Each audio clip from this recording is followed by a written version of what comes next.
So what the Cap Delon Serino here, and I'm back with another video.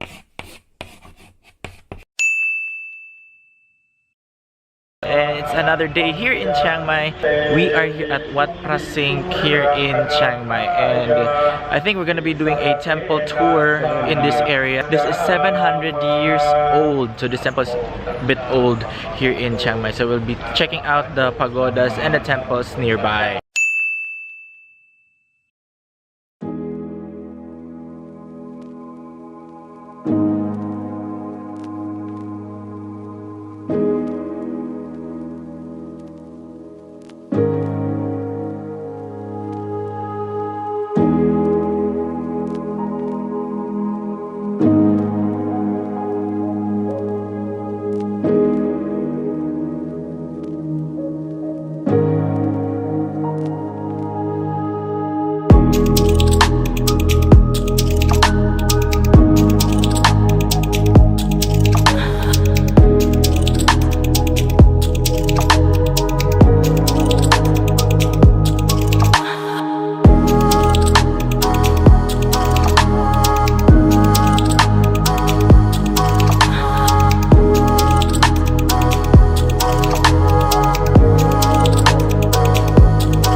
And that was a sneak peek of this temple, and off to our second one, which is Wat Chedi Luang. So from Wat Phra Singh, we are doing a 1 kilometer walk to Wat Chedi Luang. So if you feel hungry going towards the next temple, don't worry, because along the way you're gonna see different coffee shops, bars, and food stalls.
actually there's a giant tree just right behind me, and it's very, very tall. Look at that tree.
This is actually our third temple, but I do not know what's the name of this temple because we were on our way to a restaurant, but we passed through this one, and the architecture is a bit different than the usual temples. It's more clean and up to date compared to the old temples that we've usually seen.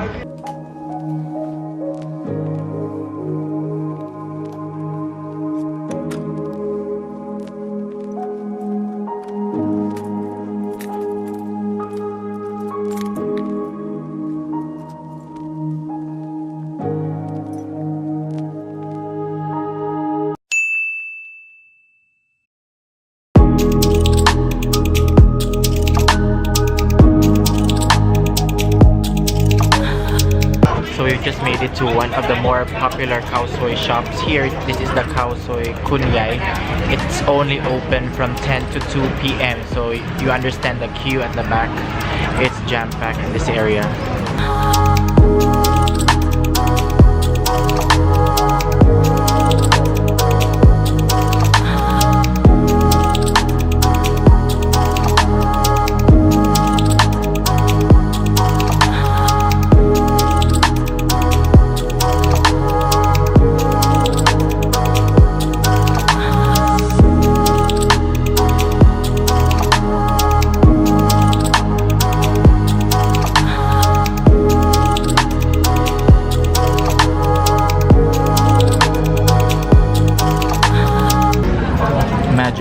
Everything's gone.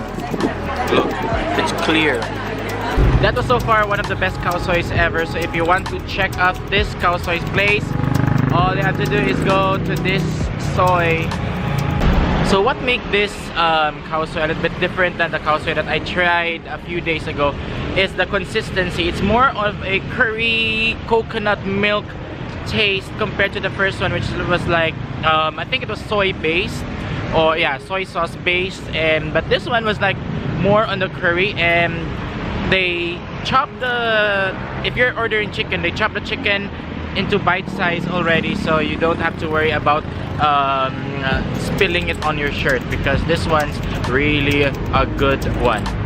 And the price, if we're gonna talk about the price, it was way more different and way more cheaper than the first one that we tried. At the previous place we tried, it was 90 baht per serving, but this one was like family style. It was like 30 baht, there was even 25 baht servings. So, plus their menu was not complicated.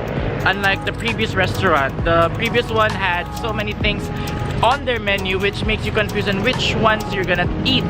But this one's, they really made sure that they were only serving the famous one, which is the khao soi.